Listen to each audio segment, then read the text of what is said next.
Ang mga unang balita sa umagang ito. Pag-iigib sa mga nagrarasyong water tanker, pahirapan.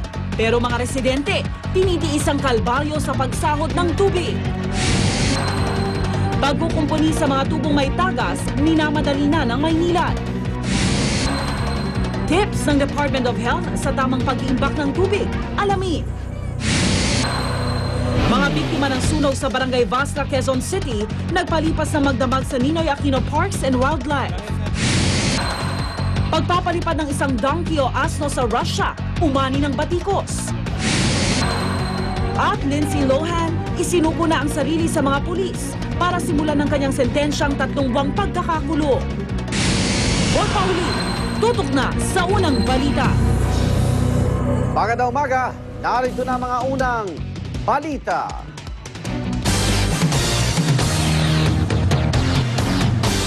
Sinamahan ng GMA News Team ang ilang residente na pumipila para sa rasyon ng tubig ng Maynilad. Ang bawat drum at timpana na naiigib mula sa rasyon, mahalaga raw sa kanilang pamilya dahil wala rin katiyakan kung kailan babalik sa normal ang supply ng tubig. Darito ang report ni Jay Taruk.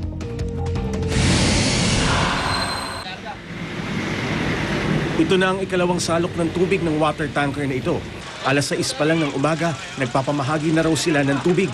Pero tila hindi na matatapos ang kanilang misyon na rasyonan ng mga residenteng uhaw na uhaw sa mga barangay ng Commonwealth, Payatas A, Batasan Hills at Litex. Dahil nabitin ng husto sa rasyon ng mga taga rito sa IBP Road, inagapan na nila ang pila para hindi mauli sa ikalawang biyahe. Dito ko nakilala si Mang Lito. Sinamahan ko siya sa pila. Alas 6 ng umaga pa lang daw, naghihintay na ng rasyon. Ano nangyayari pag walang tubig? Talagang mahirapan kami. Bakit? Walang pansasaing, walang panliligo mga bata. Walang panlalaba. Kung nadudumi ka, wala kang pang ano. At bumuhos man ng ulan, hindi siya nagpatinag sa kanyang pwesto. Nang mapuno ang mga container at drum ni Mang Lito, sinamahan ko siya sa kanilang bahay. Naabutan naming nakatenga ang mga hindi pa nahuhugasang plato at lutuan ni Mang Lito. Imbis daw kasi na ipanghugas ng mga gamit ang tubig, ipangiinom at ipampapaligo na lamang daw nila ang natitirang tubig. Matapos umigib, ngayon lang nakapag-urong at nakapagsaing ang kanyang pamilya. May 5 araw nang nagtitiis sa kawalan ng tubig si Mang Lito at ang mga taong ito kaya naman naiintindihan ko ang paminsan-minsang init ng ulo.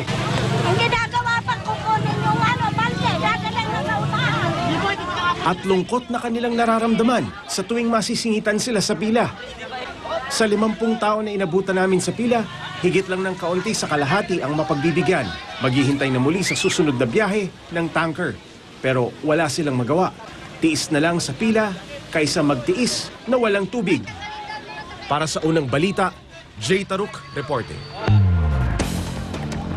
Pagkukumpuni ng Maynilad sa mga sirang tubo, pinamadali na. Gumagamit na rin sila ng mga makabagong teknolohiya para mapabilis ang repair sa mga tagas. Ang report mula kay Mark Zambrano.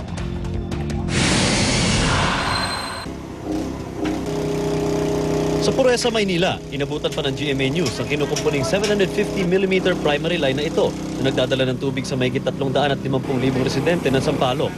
2 linggo na raw nakalipas mula nang tumagas ang pipeline. Kaya naman hindi biro ang halos 1 milyong umanong litro ng tubig na nasasayang sa pagtagas sa bawat araw na lumilipas. Minamadali naman daw ang pagkukumpuni pero bahagyang naantala dahil kinakailangan pang magpasadya ng special fittings na pantapal sa butas ng tubo. Dito naman sa Santa Cruz, Maynila, saksi rin kami sa pagsirit ng tubig mula sa nagkaproblemang 800mm primary valve na siya namang nagsiservisyo sa mahigit 12,000 residente ng Binondo. Minsan na raw nasira ang tubo, tinapalan pero nabakbak na rin sa kalumaan. Mabuti na lang may mga high-tech ng aparato ang Maynilad para mahanap ang mga butas sa tubo. Yung Sahara technology is ito'y na-locate nga yung mga leaks sa primary lines without interruption din po yon. Parang CCTV camera yan, tapos may mga sensor kaming bagong technology yan para ma-locate o ma-establish yung location ng mga leaks sa primary line. Malaking tulong daw ang aparato dahil malaki raw ang nabawi nila sa supply ng tubig mula noong buwan ng Pebrero. Yung volume na na-recover na namin simula February, mga more or less mga 140 ml din na. So napakalaking bagay yon para hindi gaanong maapektuhan o mabawasan ang apektuhan ng itong crisis na nangyayari ngayon. At ngayong ramdam na ramdam ang krisis sa tubig, lahat tayo pwedeng makatulong kung hindi pagwawalang bahala at agad i-report sa mga numero ng MWSS, Maynilad at Manila Water kapag may nakita kayong sirang tubo at iligal na koneksyon ng tubig. Para sa unang balita, Mark Zambrano reporting. Nanganganib na rin daw makaranas ng rotating water interruption ang mga customer ng Manila Water.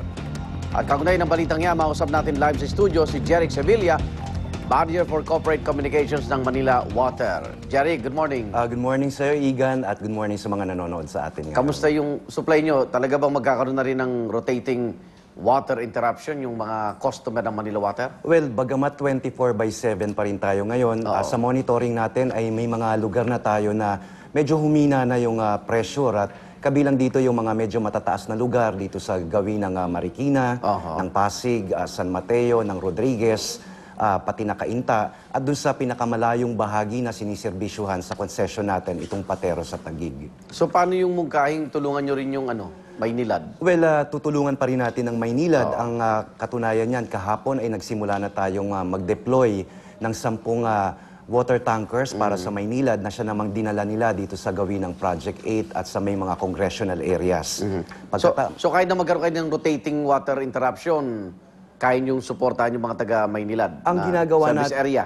Ang ginagawa natin ngayon, Igan, ay halos araw-araw katuwang ang MWSS ay nire-review talaga natin. Alam natin na sa pagtulong na ito, dahil ito ay really out of humanitarian reasons, dahil na alam natin yung hirap ng walang tubig, magkakaroon din ito ng epekto sa atin, lalong-lalo na dun sa mga tinatawag natin na cross-boundary flows. Kasi bahagi ng tulong na napagkasunduan ay may mga lugar dito sa cross-boundary o yung boundary ng Manila Water at ng Maynilad na tayo ay magpapadaloy ng tubig. Katulad dito sa bahagi ng sa Uyo, dito sa may West Avenue, dito sa may San Juan, Aurora Boulevard, dito sa may Galas, papuntang Santa Mesa. So pag nagbukas tayo ng mga balbula natin dito para dumalo yung tubig papuntang Maynilad, magkakaroon din tayo ng corresponding reduction sa pressure doon sa mga paligid na lugar. Okay, ano dahilan ng water interruption? Di ba dalawa yung source nyo, Lamesa Dam tsaka Angat? Ang totoo niyan, Igan, siguro magandang i-clarify natin na ang talagang main source ng tubig natin ay ang Angat Dam. Angat Dam pa rin kayo? Oo. Ang Lamesa Dam po ay isang parang parang impounding reservoir na kung dito tayo kukuha ng tubig po para sa Metro Manila, sa loob ng 2 hanggang maximum ng 3 linggo ay ubos ang tubig sa Lamesa Dam. Kaya hindi po ito sustainable na resource o pagkukunan. Angat Dam pa rin po ang pinagkukunan natin ng tubig para po sa mga customers ng Manila Water. Na ayon naman sa plant manager doon, 1 buwan yata ang itatagal pa kung hindi talaga magbabago yung level nun. May mga 1 buwan pang kaya supplyan yung mga kababayan natin. Well, sa ngayon po, ang level ng Angat Dam ay nasa 158.04. Bahagyang tumaas po. At sana ay ito po ay magpatuloy para naman manumbalik yung normal na supply para po sa Metro Manila. Okay, yung katatapos sa aming balita, yung systems loss sa mga sirang tubo, na agapan naman yan, Jeric? Well, yun ang kagandahan nung nagsimula po tayo